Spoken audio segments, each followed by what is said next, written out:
आइए स्टार्ट करते हैं हिस्ट्री की एमसीक्यू प्रैक्टिस सीरीज़ को। और आज का पहला क्वेश्चन है, भारतीय दर्शन की निम्नलिखित में से कौन सी प्रणाली चरकवाद, आजीविका, धर्म ध्यान और बुद्ध धर्म की विचारधारा को बनाए रखती है?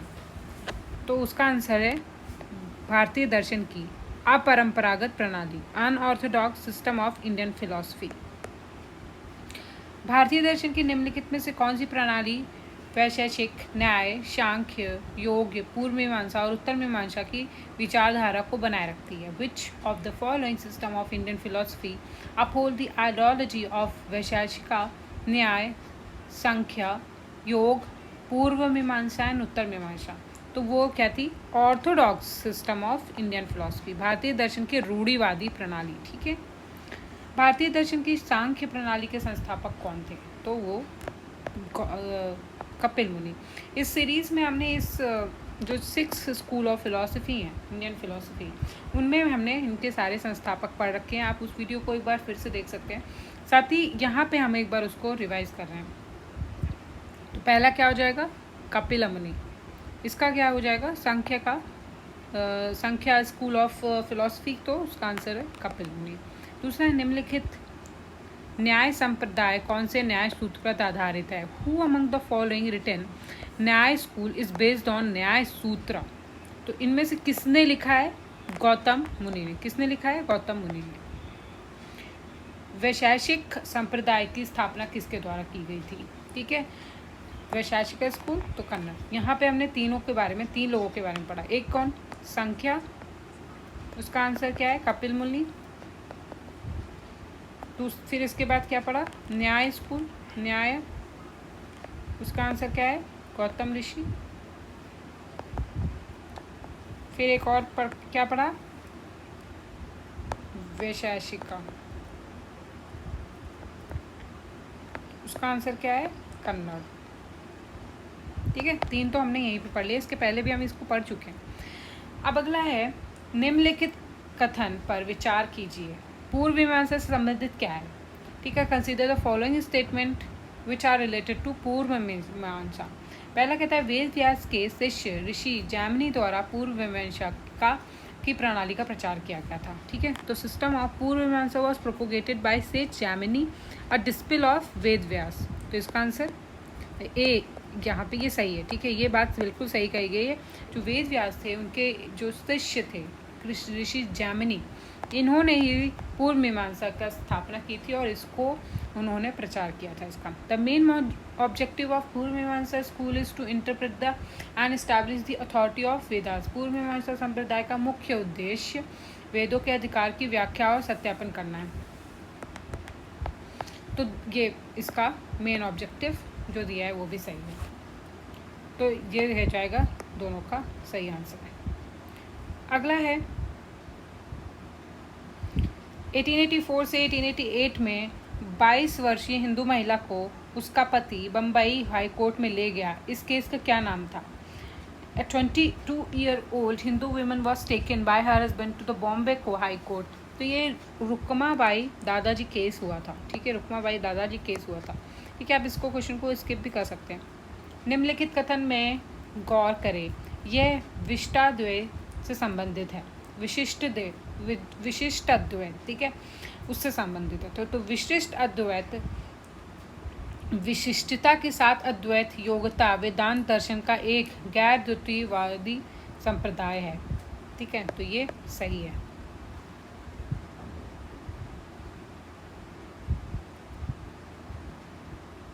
विशिष्ट अद्वैत दर्शन के मुख्य प्रस्तावक रामानुज का कहना है कि प्रार्थना त्रय तीन सूत्रीय अर्थात उपनिषद, भगवत गीता और ब्रह्म सूत्र की व्याख्या ऐसे की जानी चाहिए जो विविधता में एकता को दर्शन हो। Ramanuja the main proponent of Vishishta Advaita. ठीक है, तो यहाँ से एक चीज़ तो हमें पता चलती है कि रामानुज विशिष्ट अद्वैत के सबसे मेन प्रोपोनेंट थे। ठीक है, जिन्होंने सबसे ज़्यादा इस विशिष्ट अद्वैत का प्रचार किया था।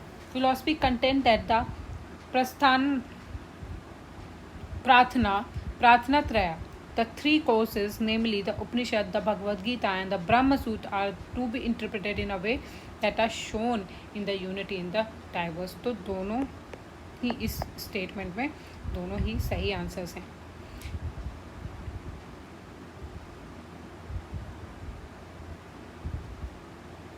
अगला है निम्नलिखित कथन पर विचार करें, योग से संबंधित है।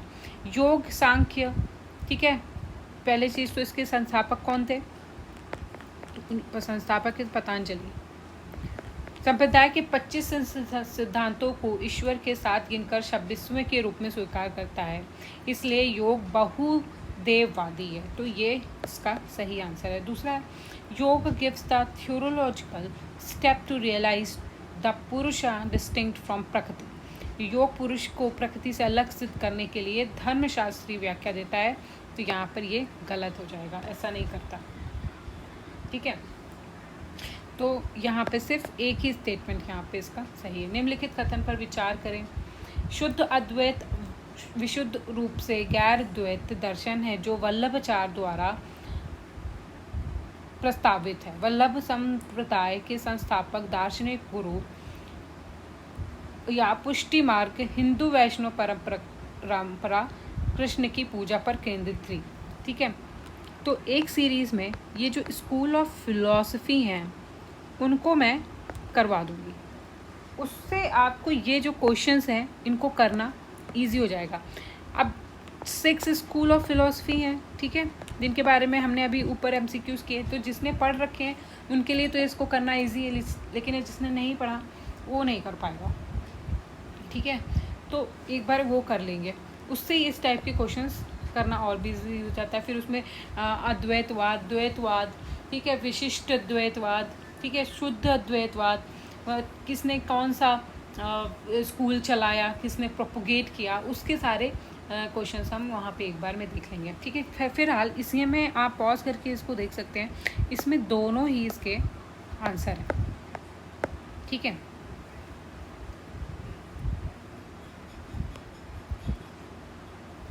अगला क्वेश्चन है, इंडियन स्कूल ऑफ फिलॉसफी के बारे में निम्नलिखित में से कौन सा कथन सही है? पहला है, जीव एक जीवित प्राणी वह अवस्था है जिसमें पुरुष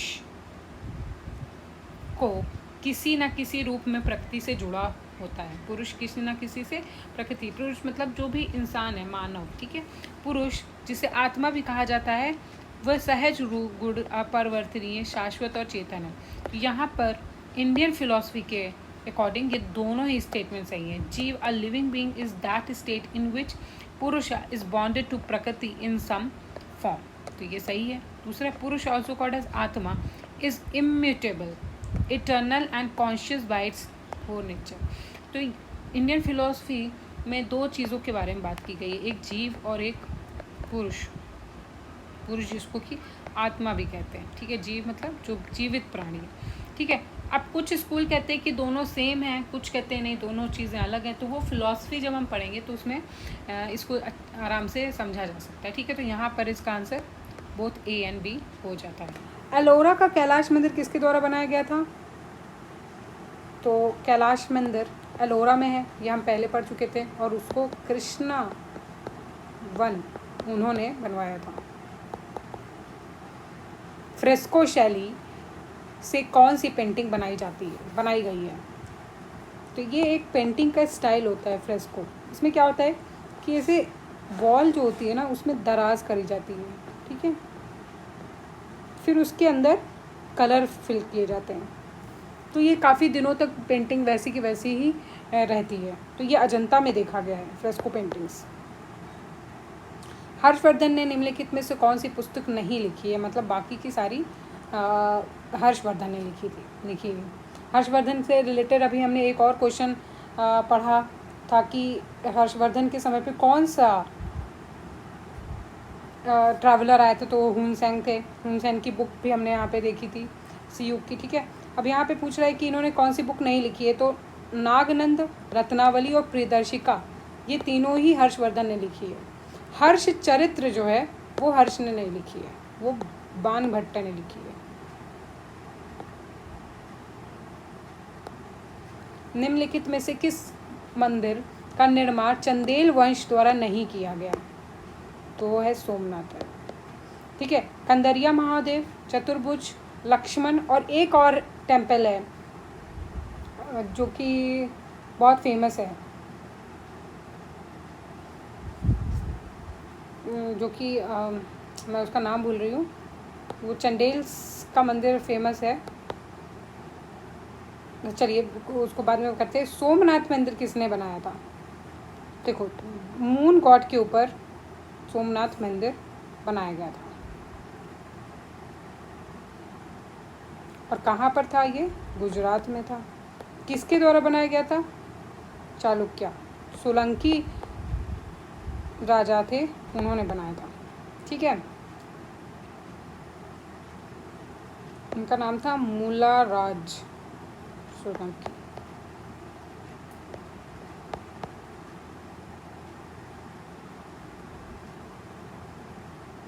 खजुराहो, याद आ गया मुझे, खजुराहो टेम्पल्स जो हैं वो चंडेल्स ने बनवाए थे। विक्रमशिला विहार का संस्थापक कौन थे? वो धर्मपाल। कृष्णदेव राय ने निम्नलिखित में से किस शहर की स्थापना की थी? तो कृष्णदेव राय ने नगलपुर की स्थापना की थी। पृथ्वीराज प्रथम वीर की उपाधि किसने ली थी? पृथ्वीराज प्रथम वीर तो समुद्रगुप्त। नेपोलियन ऑफ इंडिया भी समुद्रगुप्त। कलिंग युद्ध के वृत्तांतों का दर्शाया गया है। The accounts of Kalinga war are depicted in, ये तो बहुत ही इम्पोर्टेंट और बहुत ही इजी क्वेश्चन है, रॉक एडिक्ट 3 में,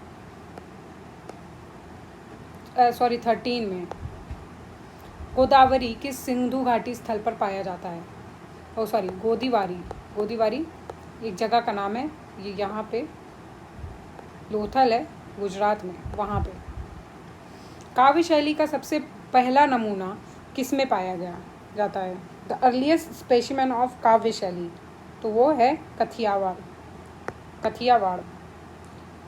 सूरसेन महाजनपद की राजधानी निम्नलिखित में से कहाँ थी? तो वो थी मथुरा में। क्या? सूरसेन महाजनपद। जैन साहित्य में निम्नलिखित में से किस तीर्थंकर को प्रजापति, आदि ब्रह्म और आदिनाथ के नाम से जाना जाता था जैन लिटरेचर में? तो वो थे ऋषभनाथ। ऋषभनाथ का आद्य ब्रह्म क्यों कहा जाता था? आदि ब्रह्म क्यों कहा जाता था? फर्स्ट टू टेल मोक्ष मार्ग। ठीक है, जैनिज्म का एक मेन मोटो आता है कि हमें मोक्ष की तरफ जाना है।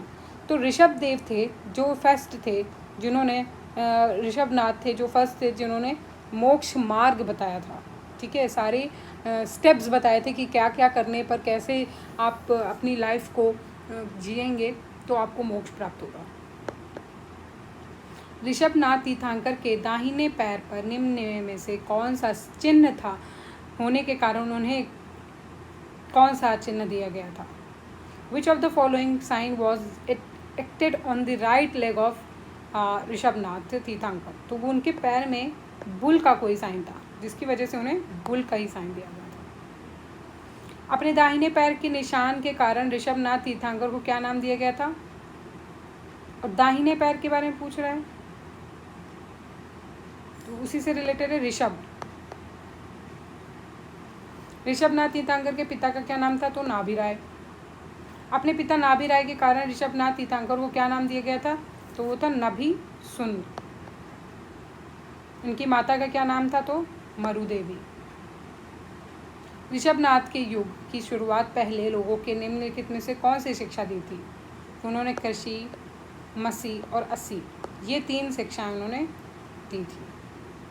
अब यहाँ पे मसी का अर्थ क्या है? तो अध्यापन। युग शुरू होने से पहले ऋषभनाथ द्वारा कृषि, स्याही, तलवार, शिल्प और सेवा के अलावा अंतिम कर्म क्या कहा गया था? तो वो था व्यापार। उन्होंने कुछ कर्म थे जो कि दिए थे। ठीक है,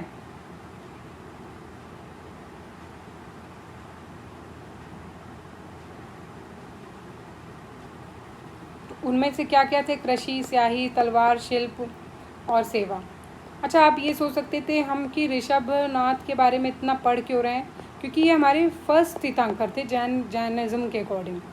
ठीक है, ये फर्स्ट तीर्थंकर थे। और महावीर 24th तीर्थंकर थे। तो आप लोग को मैं इस एक बार पहले भी बता चुकी हूँ इस बारे में।